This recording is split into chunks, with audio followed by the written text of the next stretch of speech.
Yang ako ng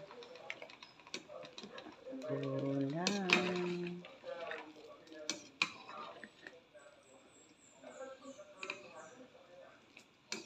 Sarap yan.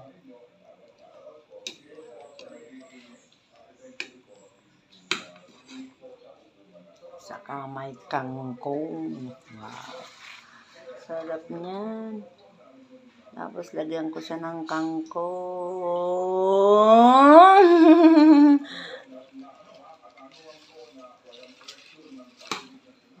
Masarap sa sa gulay ay yung sa sinigang yung maraming gulay. Ganyan na. My favorite yan.